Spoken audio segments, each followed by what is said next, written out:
오늘 우리가 요한복음 4장에 있는 말씀을 봅니다. 오늘 말씀 24절에 하나님의 영이시다. 예배하는 자가 영과 진리로 예배하라 라고 말씀하고 있습니다. 예수님께서는 하나님이 영이심을 말씀합니다. 영의 특징이 무엇입니까? 영은 눈에 보이지 아니한다 하는 것이죠. 그러니까 예수님이 하나님의 영이시다. 즉 눈에 보이지 않는 분이라 라고 말씀하신 이유는 우리의 신앙이 보이는 것, 외적인 것에 끌려 신앙생활하지 않기를 원하셨기 때문입니다.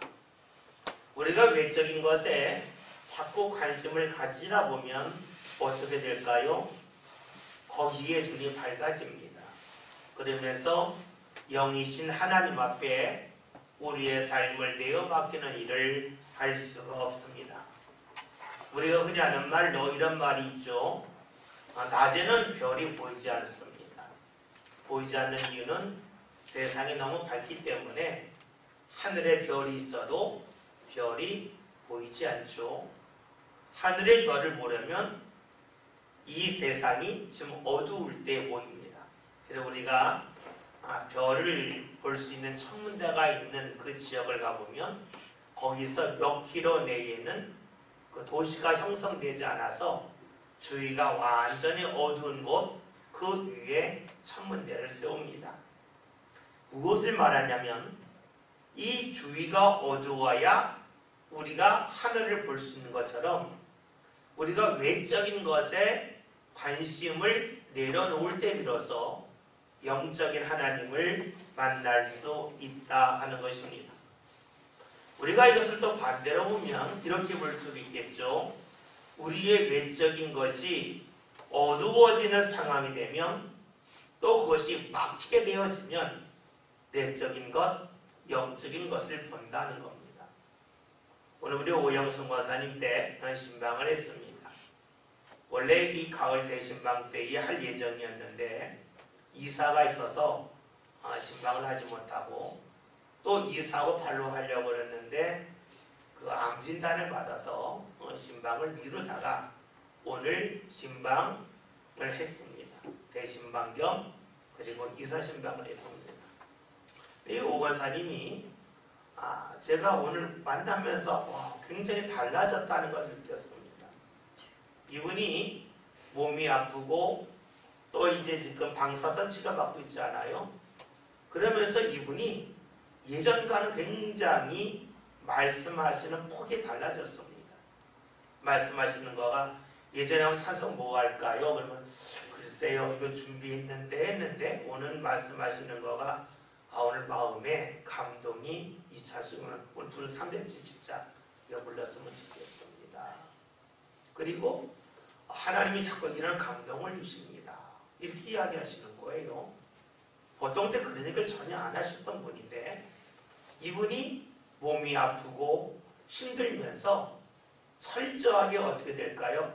의지할 분이 하나님밖에 없다는 것을 알죠. 그러니까 내 삶이 내가 원하지 않게 어두워지는 거예요. 이 어두워짐을 통하여 우리는 무엇을 봅니까? 외적인 것이 아니라 영적인 하나님을 바라볼 수가 있습니다.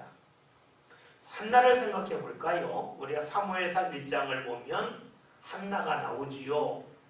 엘가나에게는 두 아내가 있었습니다. 한나가 있고 브린나가 있었죠. 이 엘가나가 한 달 더 사랑했지만 한나에게는 자녀가 없어요.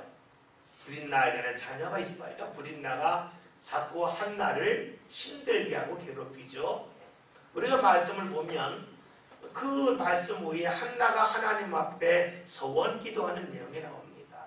근데 우리가 좀 생각해 볼 필요가 있어요. 한나가 처음부터 서원 기도를 했을까 하는 겁니다. 우리는 말씀을 읽을 때에 그냥 읽을 때가 많아요. 그런데 여러분이 한나라면 내게 자녀가 없을 때에 하나님 저에게 자녀 주세요 라고 기도를 먼저 했을까요? 하나님 저에게 자녀를 주시면 이 자녀를 하나님께 드리겠습니다 라는 기도했을까요? 당연히 달라는 기도했겠죠. 왜요? 자기에게 자녀가 없기 때문에 당하는 서러움, 사람들이 자신을 깔보는 것이 싫잖아요. 그러니까 하나님을 통해서 자신의 약점을 보완하고 싶고 자신의 아픔을 치료하고 싶으니까 하나님 저에게 자녀 주세요, 자녀 주세요 엄청나게 기도했겠죠. 근데 기도해도 응답이 없는 거예요. 응답이 없을 때에 한나가 어떤 마음이었을까요? 제가 한나라면 두 가지였을 것 같아요. 하나는 사람들에게 내가 언제까지 이렇게 업신여김을 당할 것인가.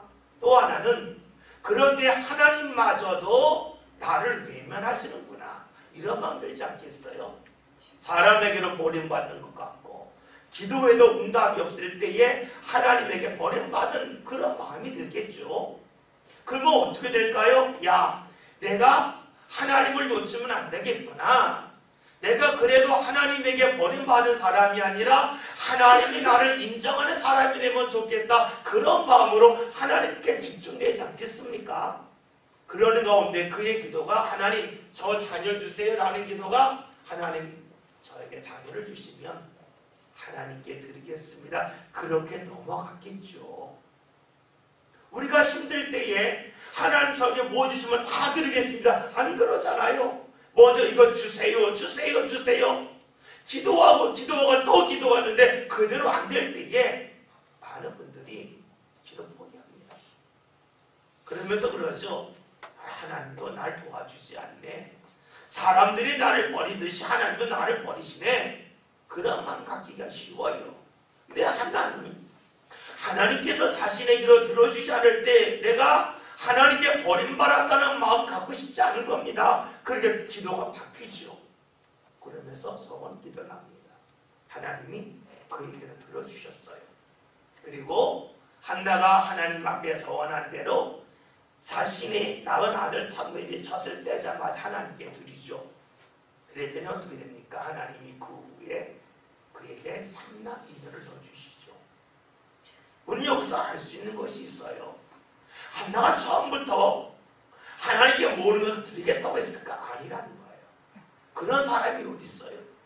대부분 내가 어려우면 내 어려움을 채워달라고 그러지 이 어려움 때문에 하나님 저 다 드릴게요 안 그러잖아요. 그러나 하나님 앞에 계속해서 기도하고 그러는 가운데 자신이 바뀌어지겠죠. 알 수 있는 것이 있습니다. 내 삶이 어두워질 때에, 즉 외적인 것을 더 이상 내세우지 아니할 때 하나님을 봅니다. 만약에 한나가 내게 자녀가 있어서 이 자녀를 통하여 내 얼굴 좀 세우고 싶다. 자녀를 통해서 내가 나도 아들 낳고 나도 후손이 있다는 것을 자랑하고 싶었다면 결코 하나님 앞에 소원 기도하지 않았겠죠. 자신의 외적인 것을 내려놓을 때 비로소 하나님 앞에 온전히 나갈 수가 있고 그러한 한나를 주께서 받아주셨습니다. 다시 말하면 우리가 외적인 것 내가 좀 더 성공해서 사람들에게 좀 높임받고 싶다. 그런 외적인 것을 포기할 때에 내가 말하는 것을 다른 사람이 들어줘야 좋겠다. 하나님이 일할 때에 내가 말한 대로 하나님의 일이 진행되면 좋겠다. 이러한 나를 내세우는 외적인 것을 포기할 때 비로소 우리의 삶은 하나님 앞에 나갈 수가 있어요. 이것이 어떤 사람입니까? 외적인 것을 포기한 사람입니다. 하나님이 영이심을 믿는 사람입니다. 오늘 말씀을 보면 하나님 앞에 예배할 때에 영과 진리로 하라 그랬습니다. 우리가 예배한다고 할 때는 일단 몸이 와야 되겠죠. 근데 예수님은 영과 진리로 예배라고 말씀하시는 것은 몸으로 예배하는 데서 멈추지 말라는 것이죠. 많은 이들이 이렇게 말할 수 있어요. 나는 교회 가서 예배했어. 뭐예요? 내 몸이 예배 시간에 있었다는 겁니다. 근데 예수님은 야 몸만 와서 되겠냐? 영과 진리도 예배해야지 하는 겁니다. 그 당시 많은 사람들이 예배할 때에 다른 사람이 날 봐주기를 원했어요. 그러니까 어떻게 될까요? 몸이 가면 되는 겁니다. 우리가 이런 말 하죠. 결혼식장 가면 결혼식장 가자. 왜? 눈도장 찍으러 가야지. 눈도장 찍으러 가야지. 그러잖아요. 그런 사람들의 특징이 있죠. 결혼식장에 가서 바로 식당으로 안 가고요. 결혼식장에 이렇게 서 있어요. 자기 얼굴 잘 보이게끔. 그리고 바로 떠들어요. 그래, 결혼식을 아주 시장판으로 만들어요. 왜요? 얼굴 도장 찍으러 온 게 목적이에요. 그냥 밥 먹으러 갔으면 밥 먹으러 가고 정말로 축하해주기 위해서 딱 앉아서 축하해주는 뒤에서 막 떠들어요. 왜? 눈도장 찍겠다는 거예요. 그런데 우리가 하나님 앞에 올 때도 그렇게 눈도장 찍으려고 온다면 어떻게 될까요? 몸은 있는데 딴 말만 하겠죠. 하나님과 관계를 가까이 하려고 하지 않겠죠. 예수는 지금 말씀하십니다. 영과 진리로 예배하라. 몸만 드는 데서 멈추지 말라는 겁니다. 영으로 예배하려면 어떻게 될까요? 간단하죠. 몸이 아닌 영으로 예배드리려면 영이 활성화되어 있어야 정말로 영적인 예배를 드릴 수가 있겠죠. 내 영이 활성화되어 있지 않아요. 내 영이 잠자고 있고 내 영이 숨쉬지 못해요. 그러면 우리는 영적인 예배를 드릴 수가 없습니다. 사람의 몸도 활성화가 되려면 자고 일어나서 어느 정도 시간이 지나야 되겠죠. 우리의 영이 활성화되려면 어떻게 됩니까? 영적인 준비, 깨어남이 있은 어느 정도의 시간이 지나야 되겠죠. 우리가 예배 시간에 왜 일찍 와야 될까? 간단해요.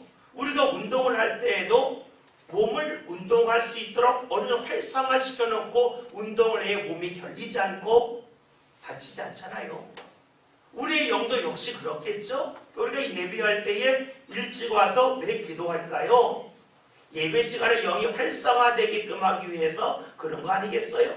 준비하기 위함 아니겠습니까? 우리가 영이 깨어있으려면 어떻게 될까요? 준비 과정이 반드시 필요합니다. 그 준비 과정은 내가 교회에 와서 예배할 때에 그 전에 준비하는 것도 있겠지만 내가 하나님의 말씀을 순종하고 기도하는 것이 훈련이 되어 있을 때 비로소 우리의 영은 활성화될 수가 있습니다. 보통 때에 내가 기도도 하지 않았다. 말씀에 순종하지 않았다. 그러면 우리가 하나님 앞에 예배할 때에 하나님을 만나는 것이 오래간만에 만나는 거예요. 오래간만에 하면 낯설죠. 자주 만나면 낯설지 않잖아요. 낯설기 때문에 예배가 진행되면 진행될수록 좀 낯선 것이 풀어지는데 풀어질 때쯤 되면 끝나겠죠. 우리가 보통 때에 하나님께 기도하고 매일같이 말씀 보고 그리고 하나님의 말씀에 순종하는 일이 왜 필요할까요? 그런 사람이 영이 활성화되겠죠. 영이 활성화될 때에 영이신 하나님 앞에 예배할 때에 내가 영적인 예배를 드릴 수 있을 것입니다. 우리는 이 말씀을 읽을 때에 그냥 영적이라고 그러는데 과연 영적인 것이 무엇인지에 대해 우리가 세밀히 살펴볼 필요가 있습니다. 또 하나, 내가 영이 활성화된다고 할 때에 나름대로 내가 영이 활성화되는지 아는 것도 중요하고 또 하나 중요한 것이 무엇입니까? 어떻게 하면 내 영이 활성화될 수 있는지 그 방법까지 아는 것이 중요합니다. 여러분, 우리가 하나님 앞에 영적인 예배를 드리려 하면 내가 영적 상태가 어떤지 알아야 되겠죠. 또 하나, 내가 어떻게 하면 영적으로 활성화될 수 있는지 그 방법까지 알아야만 내가 영이신 하나님 앞에 예배할 때에 최선을 다하여 예배할 수 있을 겁니다.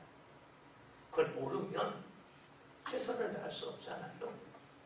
우리가 이런 거 아닙니까? 우리 집에 누가 손님이 온다. 그러면 내가 상을 차리겠죠. 음식을 준비합니다. 음식을 준비할 때에 무조건 준비하는 사람은 어리석죠. 이분이 어떤 음식을 좋아하는지, 어떤 간을 좋아하는지 이걸 알고 준비하는 것과 무조건 준비하는 건 결코 같지 않죠. 우리가 하나님을 모시고 하나님 앞에 예배한다고 그럴 때에 하나님은 영이세요. 그러면은 거기에 맞는 준비를 해야 될 거 아닙니까? 그것이 바로 내가 영적인 준비를 하는 거가 되겠죠. 영적인 준비를 할 때에 어떻게 하는 것이 영적인 준비인지를 알아야 될 것이고, 내가 지금 준비한 상태가 어느 정도에 있는지를 내가 아는 것이 중요하겠죠. 그렇지 않다면 주님 앞에 예배한다고 그러지만 내가 준비하는 것이 헛된 준비일 수도 있고, 또 준비했다고 하지만 제대로 준비하지 않는 가운데 예배할 수 있을 것입니다. 우리가 요한복음 2장이나 말씀 볼 때 이런 말씀 봤죠. 가나 혼인잔치에서 이 하인들의 특징이 있다. 하인들. 예수님이 그 물을 갖다 항아리에 불할 때 물 분 그들 있잖아요. 그리고 이걸 떨어주는 일이 있잖아요. 여러분, 이들의 특징이 뭡니까? 이 연회장은 포도주가 맛있다. 야, 이런 거 어디서 났냐? 결과물을 알았어요. 근데 하인들은 뭘 합니까? 결과물만 아는 것이 아니라 어떻게 해서 물이 변하여 포도주가 되었는지, 이 포도주가 어떻게 만들어졌는지 그 과정을 압니다. 여러분, 결과를 아는 사람은요, 그 이 결과물이 지나고 나면 다시 그 결과를 얻을 수 없습니다. 그러나 이 결과에 이르는 과정을 아는 사람은 이 결과물을 반복적으로 만들어낼 수가 있겠죠. 여러분, 그렇다면 내가 하나님의 은혜 받는 것도 중요하지만 어떤 과정을 통해서 내가 하나님의 은혜를 받았는지를 아는 사람은 계속해서 그 은혜를 반복해서 받을 수가 있어요. 그런데 은혜를 받긴 받았는데 어떤 과정을 통해서 내가 은혜 받았는지 모르는 사람은 그 은혜의 때가 지나고 나면 그 은혜를 반복해서 받을 수가 없습니다. 예배를 볼까요? 하나님이 영이십니다. 그러면 우리가 영적인 예배하려면 내 영이 어떻게 하면 활성화가 되고 어떤 정도 상태에 있는지를 내가 알면 주님 앞에 예배할 때에 내가 어떻게 하면 주님과 더 긴밀한 예배를 드릴 수 있는지 그 방법을 찾아갈 수가 있겠죠. 그러니까 계속해서 예배할 때마다 그 길을 찾아가면서 주님 앞에 진정한 예배, 영과 진리로 예배할 수가 있을 거예요. 근데 그것이 없이 예배 드릴 때 은혜 받았다 하는 겁니다. 한 번 받을 수 있어요. 그러나 반복적으로 받을 수가 없는 겁니다. 여러분, 우리의 신앙은 반복적으로 받는 것이 중요해요. 우리가 음식을 먹을 때도 한 번 먹고 나서 계속해서 배가 안 고프다 하면 반복적인 일이 필요가 없어요. 그러나 우리의 몸이 그렇지 않습니까? 아무리 내가 배고파서 많은 걸 먹었다 할지라도 시간이 지나면 또다시 먹어야 되고, 내가 물을 마셔서 갈증이 해소됐다 할지라도 시간이 되면 또다시 물을 마셔야 돼요. 은혜는 마찬가지죠. 하나님께 예배하는 것도 역시 그러하죠. 그러기에 우리가 영과 진리로 예배한다고 그럴 때 중요한 것은 하나님이 영이시라는 것도 중요하지만 어떻게 하면 내 영이 활성화될 수 있는지 그 방법을 내가 정확하게 아는 것과 더불어서 지금 내 상태가 활성화되어 있는 상태인지 아닌지를 아는 것이 중요합니다. 그것이 되지 않으면 우리 흔히 하는 말이 있죠. 뒷걸음질 치다가 쥐잡는다고. 어쩌나 한번 은혜 받을 수 있어도 주님 앞에 계속해서 은혜를 공급받을 수는 없습니다. 우리 신앙이 하나님과 더욱더 가까워지고 하나님을 반복적으로 받는 가운데 하나님이 살아계심이 자연스럽게 증거되어지는 삶이 좋겠죠. 그런데 이 은혜 받는 것이 하나님과 제대로 연관이 되어지는, 어쩌나 은혜 받으면 어떻게 될까요? 어느 날은 하나님이 살아계시다고 증거하고 소리치고 감사하지만 또 어느 날은 하나님 살아계신가? 본인이 왔다 갔다 할 거예요. 본인이 왔다 갔다 하면 어떻게 될까요? 이것을 보는 사람은 더 헷갈려요. 더 헷갈리면 어떻게 될까요? 저분이 믿나 안 믿나면 되겠지만 나는 저분이 믿는 하나님 믿고 싶지 않다. 그렇게 되고 맙니다. 우리가 신앙생활할 때에 영적인 예배한다고 할 때에 내가 영이 어떻게 하면 활성화될 수 있는지를 확인해 볼 필요가 있어요. 그리고 내 상태가 어느 정도인지 내가 진단할 수 있는 그런 믿음의 눈이 열릴 때 비로소 영과 진리로 예배할 수가 있습니다. 오늘 말씀 예수님이 영과 진리로 예배라는 건 영이 깨어있는 가운데 예배라는 것이고 진리로 예배라고 말씀하신 것은 다른 말로 하면 거짓 없는 예배를 하지 말라는 거가 되겠죠. 거짓 없는 예배. 내가 하나님을 믿는다고 하지만 믿지 않는 가운데 예배하는 일, 이런 일은 진리의 예배가 될 수가 없습니다. 하나님은 모든 것을 알고 계시죠. 그 하나님을 내가 속일 수 있다면 내가 하나님을 믿을 필요가 없는 겁니다. 왜요? 하나님이 나보다 수가 낮은 거 아니에요. 하나님이 나한테 속았다 그러면 하나님은 나보다 어리석은 분이에요. 나보다 어리석은 분을 믿는 것은 더 어리석겠죠. 여러분, 하나님은 내가 속일 수 있는 분이 아닙니다. 우리가 사도행전을 보면 아나니아와 삽비라가 주를 속이라고 그러지 않습니까? 그 속이려 할 때에 사람들은 속일 수 있는 것처럼 보였지만 하나님은 속이지 못해요. 그러니까 베드로가 야 네가 사람이 아니라 하나님 앞에 거짓말했다 라고 말합니다. 우리가 구약 성경을 보면 수많은 그 예언자들이 백성들을 꾸짖단 말이 뭡니까? 너희가 재물을 가져왔는데 재물만 가져왔고 여기에 너희의 삶이 없고 마음이 없고 믿음이 없다는 겁니다. 다시 말하면 진실한 예배가 아니라는 거죠. 우리가 구약 성경에서 소를 잡아 죽이고 양을 잡아 죽이지 않습니까? 하나님 앞에 드리죠. 왜 드릴까요? 하나님, 제가 죽어야 되는데 저를 대신해서 저 양이 죽고 저 염소가 죽고 저 소가 죽습니다 하는 게 제사예요. 그러면 죽는다는 거 뭐예요? 너무나 많은 죄가 있어서 제가 죽어야 됩니다.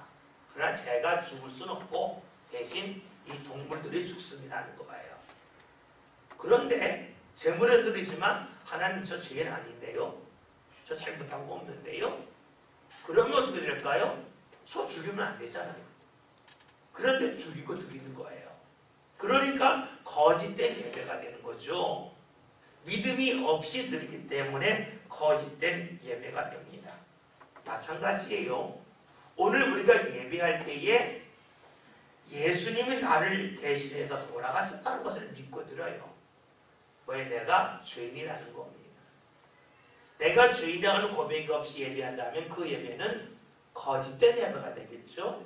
진실한 예배가 되지 않을 것입니다. 그러면 우리가 내가 죄인이다, 그리고 내가 하나님 앞에 내 삶을 온전히 다 드려야 된다 하는 그 마음으로 예배한다면 당연히 겸손할 수밖에 없겠죠. 내가 죽을 사람인데 예수님이 대신 돌아가셨다. 이걸 인정하는 게 예배 아니겠습니까? 우리가 예배할 때에 거짓된 예배 드리면 어떻게 될까요? 나는 예배 드렸다 하지만 하나님은 예배하지 않았다고 말씀하겠죠. 나는 만족하는데 하나님은 만족하지 않습니다. 그런 예배는 어떤 예배일까요? 자기 만족을 위한 예배입니다. 내가 중심이 되는 것입니다. 내가 중심이 되어 일어나는 현상 중에 하나가 무엇일까요? 내 우월감이죠.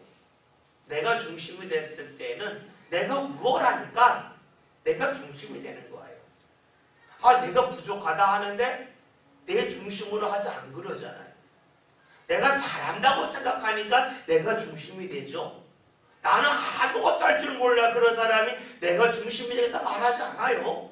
내가 중심이 된다고 하는 것은 내가 우월하다는 거예요. 우월한 사람의 특징이죠. 감사하지 않습니다. 내가 있는 것이 네가 감사할 일이지 이렇게 되겠죠.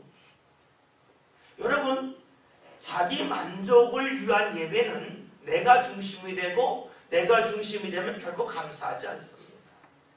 여러분, 교회 나가서 야, 나 같은 사람이 교회 나가면 우리 교회 영광 되겠지. 왜 그럴까요? 내가 중심이죠.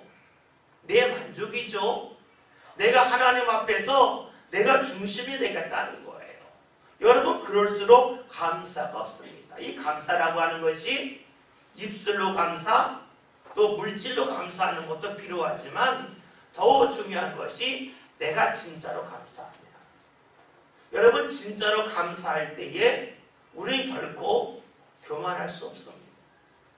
우리가 정말로 감사하면 내가 중심이 아니고 주님이 중심이고 나는 그 따라갈 뿐인데 어떻게 내가 교만할 수 있겠어요? 우리가 물질을 드릴 때에도 물질만 드리는지 내 삶을 드리는지 살펴볼 필요가 있습니다. 그러면 감사가 없을 때가 내가 중심이라고 그러죠. 내가 중심이 되면 감사가 없죠. 그 다음에는 현상이 무엇일까요? 다른 사람 비판하는 데 능숙해집니다. 왜요? 내가 중심이니까 나와 다르면 잘못된 거죠. 내가 중심이 아니면 나와 다른 사람이 오를 수 있어요. 내가 잘못되었으면 나와 다른 사람이 바를 수 있어요. 그러니까 비판을 함부로 못해요. 근데 내가 옳아요. 내가 옳기 때문에 감사도 없어요. 그러면 나와 다른 사람은 틀린 거죠. 틀리니까 자연스럽게 비판이 나오고 그리고 다른 사람의 잘못된 것을 드러내는데 익숙합니다. 간혹 가다가 자신이 하나님의 은혜를 받았다고 고백하는 분들 중에서 비판하는데 능숙한 분들도 간혹 있습니다. 왜요? 자기가 온전해서 은혜 받았다고 착각해서 그래요. 지난주 선교 예배 말씀 기억나십니까? 하나님은 우리에게 은혜를 주셔요. 근데 하나님 허락하신 은혜는 내가 감당할 수 있는 범위에서 은혜를 주셔요. 믿음으로 감당할 수 있는 범위에서 은혜를 주시죠. 그런데 내가 감당하지 못할 때가 되면 그 은혜는 어느 순간에 없어집니다. 우리가 하나님과 친밀할 때 하나님은 우리에게 은혜를 주셔요. 그러면 내가 하나님과 멀어질 때에 그 은혜가 순식간에 없어질까? 결코 그렇진 않죠. 우리가 요한복음 15장 볼 때 말씀 보겠지만 포도나무 가지에 포도가 열려 있습니다. 가지가 나무 떨어졌습니다. 그래도 이 포도가 익죠? 죽지 않죠? 시들지 않죠? 익죠? 익잖아요. 그 우리가 바나나 같은 경우는 안 익은 거 가지고 오잖아요. 수입 과정에서 오는 기간에 있잖아요. 그러면 포도나무에 포도가 열렸는데 안 익은 포도인데 떨어졌습니다. 가지와 나무가 떨어졌어요. 가지에 있는 포도가 죽지 않죠? 썩지 않죠? 익죠? 익어요. 그 어느 순간까지는 계속해서 열매를 먹을 수가 있어요. 나무에서 가지가 떨어져도 열매 먹어요. 문제는 뭡니까? 새로운 열매가 맺어지지 않는 거예요. 내가 하나님을 가까이 하다가 내가 중심이 되어서 내가 하나님과 멀어질 때가 있어요. 순간적으로 망할까요? 안 망해요. 어느 순간 지나갈 때까지는 하나님의 물질의 복을 주신 사람은 하나님과 멀어져도 그 물질의 복이 어떻게 해요? 어느 순간까지 이어지겠죠. 왜냐하면 거기 붙어있는 열매가 익으니까. 근데 어느 순간이 어떻게 해요? 새로운 게 맺혀지지 않겠죠. 은사는 그럴까요? 안 그럴까요? 은사도 역시 그렇겠죠. 하나님을 가까이 했을 때 주셨던 은사가 하나님을 멀리 한다고 바로 사라질까? 그렇지 않다는 거예요. 어느 순간까지 이어져요. 그러나 어느 순간 지나면 없어지고 맙니다. 오늘 우리가 신앙생활 할 때에 하나님이 내게 주신 은혜는 내가 감당할 범위에서 주셔요.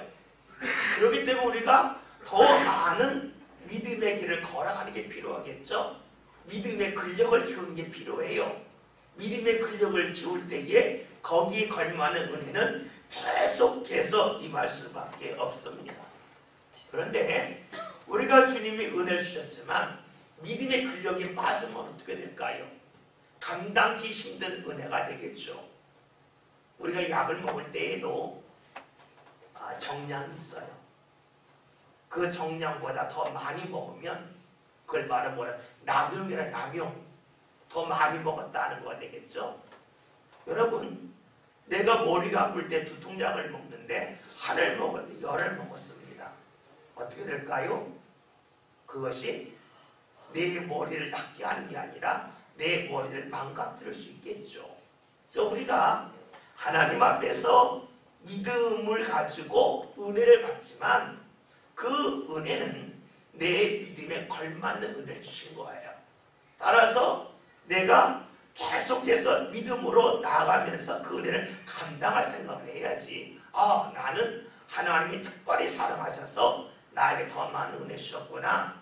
나는 흠이었구나. 나는 거의 완벽하구나. 내가 중심이 돼야지 하는 마음을 갖는다면 주님과의 관계가 깨지고 주던 은혜로 다 멈추고 말 것입니다.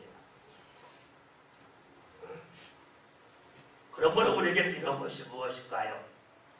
하나님을 계속적으로 만남을 통해서 내가 영적인 예배를 드리고 있는지 내 상태가 어떤지를 계속해서 살펴보는 것이 필요합니다.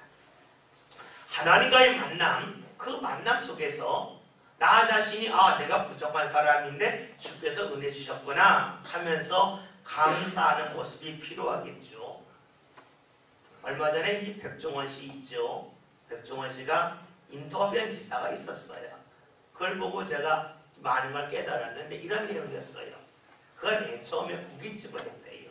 고깃집을 하면서 삼겹살 6,000원, 그 다음에 된장찌개 3,000원, 이게 아주 9,000원에 팔았대요. 사람들이 많이 왔는데 먹고 나서 먹다 보면 기다리기도 하잖아요. 사람들이 막 화를 내더래요. 기다린다고. 그래서 자기가 어떻게 하면 좋을까 하다가 쌈을 많이 넣고 고기를 조금 적게 주고 찌개까지 6,000원 이런대요. 그랬더니 놀라운 일이 생겼는데 사람들이 화를 안 내더래요. 그리고 비싼 외제 타고 온 사람도 예약할 수 없다고 사정을 하고 먹고 나면 감사합니다 돌아가더래요. 6,000원짜리를 먹고 감사하지 않을 것 같은 사람들이 감사하더라는 거예요. 그때 깨달은 게 있는데 사람들은 늘 먹을 때마다 내가 얼마 냈는데 이 얼마 낸 그 돈에 대비해서 내가 얼마 정도 대접받느냐를 생각하더라는 거예요. 그거 깨달은 거가 음식은 비싸고 싸고 중요한 거가 아니라 5,000원짜리 먹었을 때에 5,000원 이상 먹었다고 생각하면 사람들이 고맙다고 하고 줄을 서는데 아무리 좋은 걸 줘도 내가 먹은 것이 돈이 아깝다 하면 사람들이 화를 내고 짜증을 내더라는 것이에요. 맞죠? 여러분, 내가 하나님과 관계는 어떨까요? 내가 하나님께 은혜 받았는데 내가 한 것에 비하면 하나님이 내게 넘치는 은혜 주셨다고 믿는 사람은 감사가 넘치겠죠. 누가 불평할까요? 나는 하나님한테 이만큼 한 것 같은데 하나님은 조금 주셨다 생각하는 사람이 불평하겠죠. 그렇습니다. 우리가 하나님이 내게 주신 은혜를 받으면서 내가 하나님한테 한 거에 비하면 내가 내 삶을 하나님한테 내어맡긴 거에 비하면 하나님이 내게 과분한 은혜 주셨네 라는 것을 믿는 사람은 늘 감사가 나올 겁니다. 그런데 말은 하지 않지만 마음속에서 내가 하나님한테 이만큼 했는데 하나님이 나한테 이 정도밖에 안 주셨어?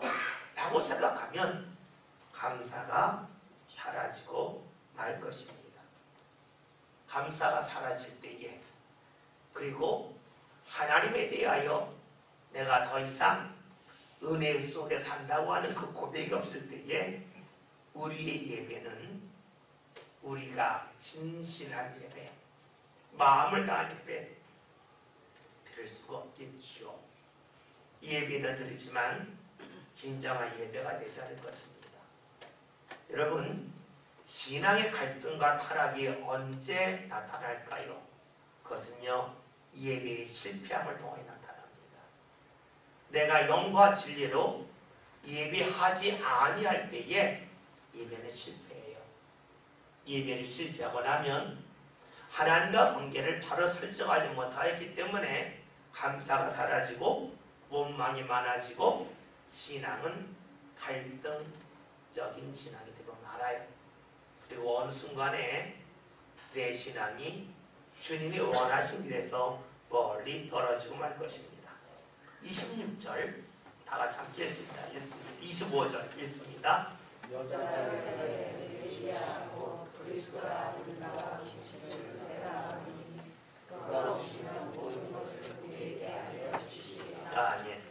여자가 예수님을 선지자를 여겼어요.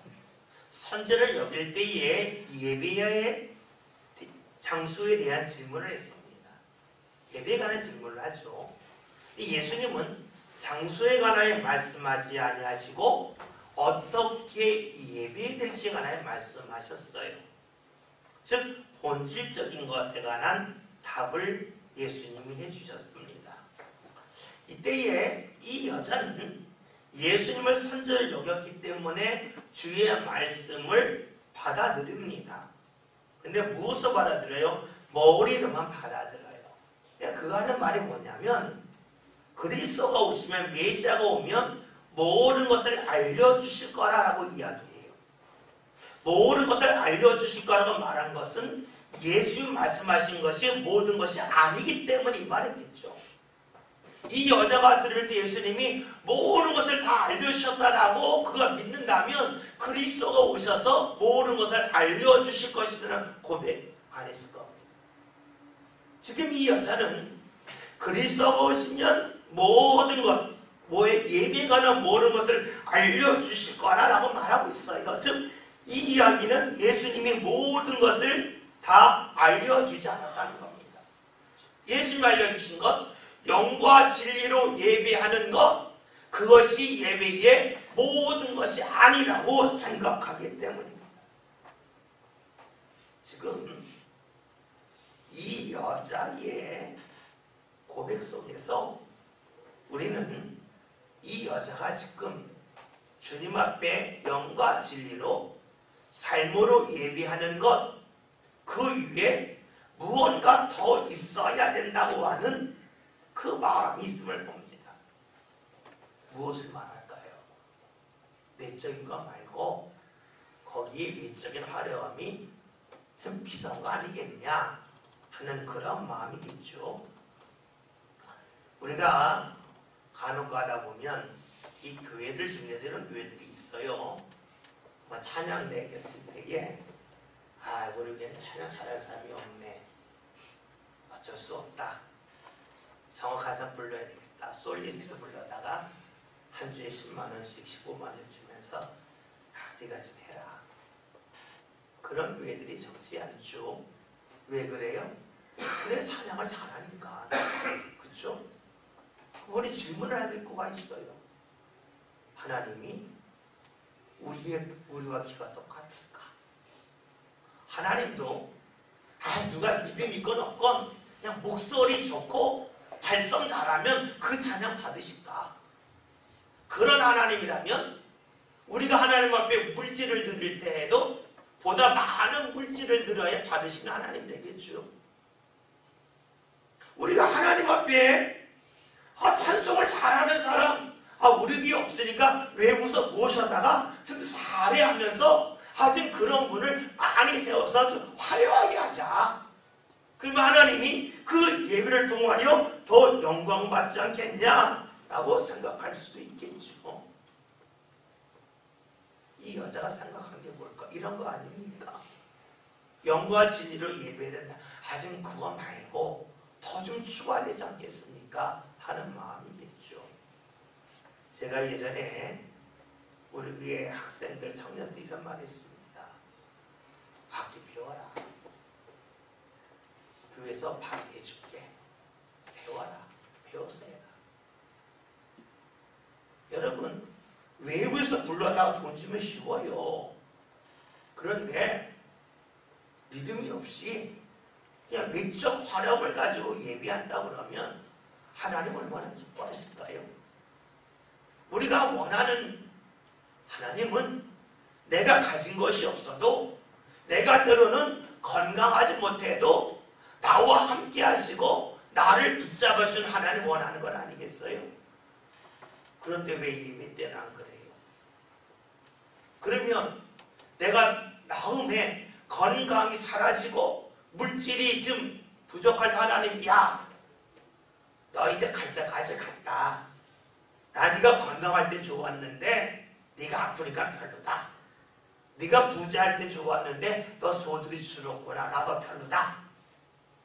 하나님 그렇게 하시면 좋겠어요? 아니잖아요.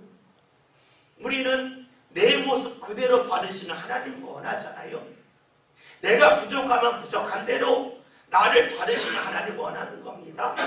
그럼에도 불구하고 우리는 자꾸 외적인 화려함을 추구하고 싶어. 이 여자가 그리스도가 오시면 더 알려주실 거예요.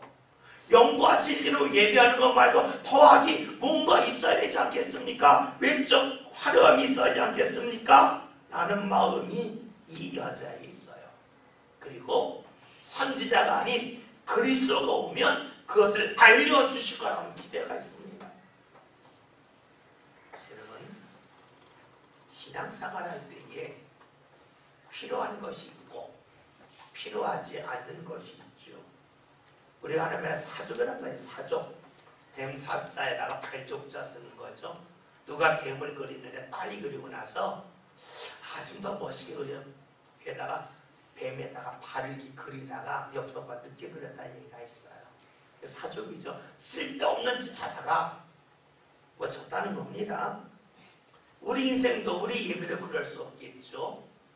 왜 쓸데없는 데다가 우리 것을 너무나 많이 쏟느라고 정작 중요한 것을 놓치면 어떻게 되겠어요? 예수님이 성전 정원하시는 이런 말씀하셨어요. 주의 전을 사모하는 열심히 나를 삼키리라 했던 그 말씀을 제자들이 기억했다고 합니다. 열심히 나를 삼킵니다. 그 열심은 어떤 열심입니까? 하나님이 주신 열심이 아니라 나를 과시하고 싶은 그 열심이 내 믿음을 완전히 삼켜버린 겁니다. 여러분, 교회도 역시 그럴 수가 있고 우리의 믿음의 헌신도 그럴 수가 있습니다.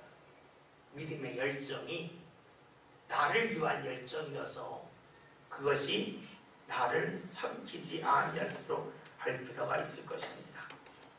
우리가 이 여자처럼 신앙생활 할 수도 있겠고 목사가 설교할 때도 그럴 수도 있을 것입니다. 교인들에게 목사가 가진 지식을 좀 더 자랑하고자 수많은 것을 인용할 수도 있고 또 좀 잘 알지도 못하는 그 유머를 막 사용함을 통해서 야, 우리 목사님 똑똑하다. 그 말 듣고 싶어 할 수도 있습니다. 중요한 것은 우리가 정말로 하나님이 원하시는 것을 하느냐 거기에 있을 것입니다. 그럼에도 불구하고 이런 모습이 자주 나타납니다. 왜 그러냐면 우리가 말씀을 듣긴 들었지만 말씀을 행함을 통하여 주시는 하나님의 반응을 내가 모르기 때문에 그렇습니다. 내가 말씀대로 삶을 통해서 내가 순종함을 통해서 하나님이 내게 반응하신 걸 알면 순종하면 좋다가 되는 겁니다. 그런데 말씀은 충분히 알지만 말씀대로 살고 순종하는 것이 없어요. 그러니까 하나님이 나에게 어떻게 반응하신지를 몰라요. 하나님이 나에게 어떻게 반응하신지를 모르니까 내가 무언가 꾸밈을 통해서 그 빈자리를 채우고 싶겠죠. 말씀에 순종하며 살 때에 우리는 말씀이면 족합니다가 돼요. 하나님 받으심을 아니까. 근데 말씀을 많이 알지만 말씀이 머리에만 있어요. 말씀을 몸으로 실행하지 않는 거예요. 실행하지 않으니까 어떻게 돼요? 하나님이 받으셨는지 몰라요. 그러니까 불안하죠. 불안하니까 자꾸 외증을 꾸미고 싶어요. 얼마 전에 수능시험 끝났잖아요. 여러분 고등학교, 중학교 때에 문제집 중에 어떤 문제집이 제일 많냐면요. 자기가 제일 잘하는 과목에 대한 문제집이 제일 많기도 하지만요. 때로는요. 제일 못하는 과목에 문제집이 많아요. 그냥 불안하니까 이 문제집 하면 잘할까? 저 문제집 하면 잘할까? 그래가지고요. 공부 안 할수록 책이 많아요. 공부 잘하는 애들은요. 책을 많이 사지 않아요. 하나를 파고들어요. 그래가지고 그걸 소화하고 또 하지 이것저것 막 늘어놓지는 않습니다. 여러분 신앙생활 잘하시면 어떨까요? 말씀 파고들어요. 말씀대로 행하면 돼요. 왜요? 하나님 받으셨는지 내가 느끼니까. 그게 안 느껴지면 어떻게 돼요? 자꾸 꾸미고 싶어져요. 무언가 하고 싶어져요. 그래야만 하나님께서 영광 받으신다고 생각해요. 그럴까요? 그러지 않아요. 우리가 주의 말씀을요. 머리에만 담으면 외적으로 나갑니다. 화려함만 추구합니다. 그러나 주의 말씀을 머리에 담지 않고 가슴에 담고 가슴에 담은 말씀이 삶으로 이어짐을 통하여 주님이 나에게 반응하신 걸 알 때에 우리는 외적 화려함에서 벗어날 수가 있습니다. 다른 말로 하면 허세를 부리는 데서 벗어날 수 있다는 것입니다.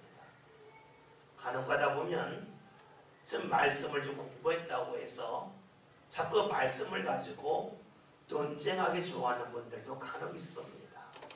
그런데 말씀은 논쟁할 필요가 없어요. 말씀대로 살아보고 나면 하나님의 마음을 느껴요. 그런데 살아보지 않으면 어떻게 돼요? 자꾸 논쟁하고 싶어져요. 하나님의 반응을 모르니까 자꾸만 무엇인가로 채우고 싶은 그런 마음이 들겠죠. 오늘 여자의 모습 그리스도 보시면 모든 것을 알려주실 것입니다. 무언가 다른 것 채우려고 했던 이 어리석은 모습이 오늘 저와 여름삼 나타나지 않고 영과 진리를 예비하면서 하나님 받으셨구나. 내가 좀 부족해도 나와 함께 하시는구나. 이런 은혜의 경험이 삶 가운데 늘 있으면 좋겠습니다. 26절 다 같이 읽겠습니다. 읽습니다. 예수께서 이르시되 너희의 말하는 내가 불안하시나이다. 아멘.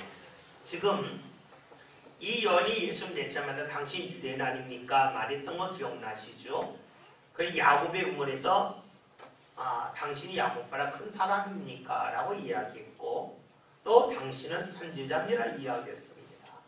그리고 그리스도가 오시면 예수님이 나라 예수님이 그리스도를 밝히십니다. 이제 단계가 있죠. 유대인에서 야곱보다 큰 자, 선지자 이렇게 믿음의 고백이 하나하나 커져나가는 과정을 볼 수가 있습니다. 그런데 예수님께서 이 여인에게 내가 그다.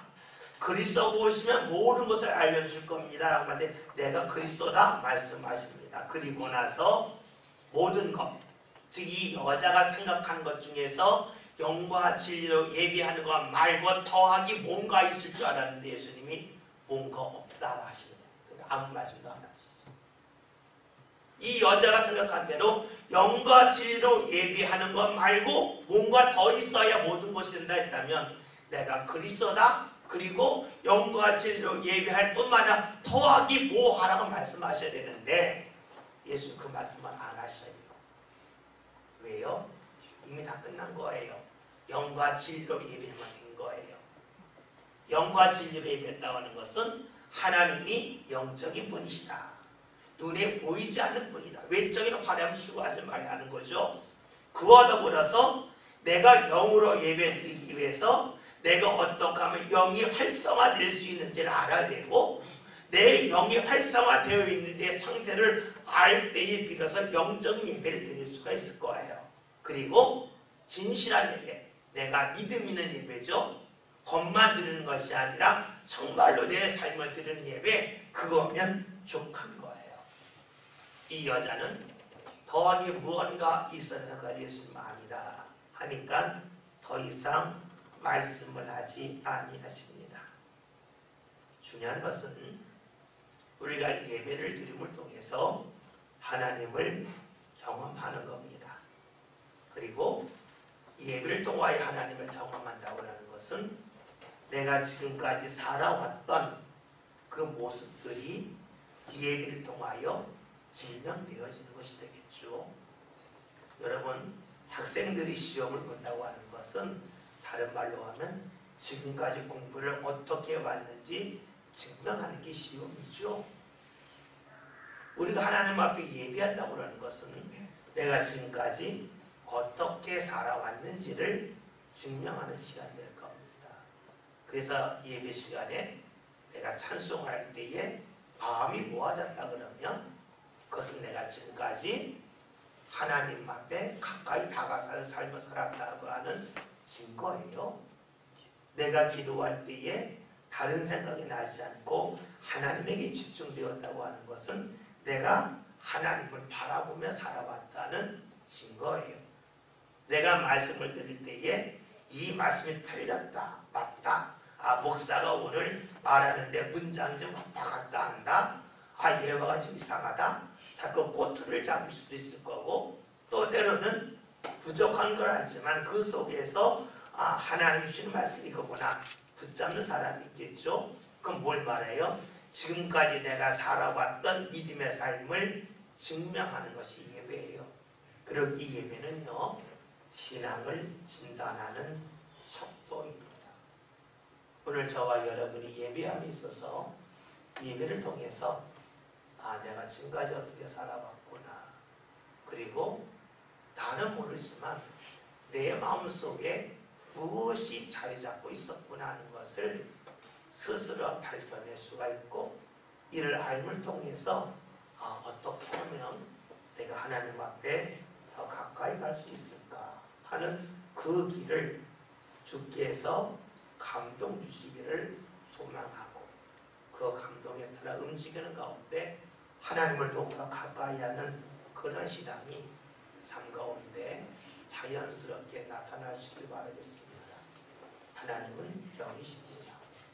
그 영이신 하나님 앞에 영으로 예배드리기 위하여 내 영적 상태, 내 영이 활성화됐는지, 어떻게 하면 활성화될 수가 있는지 여러분 스스로 삶을 보면서 찾아갑시다.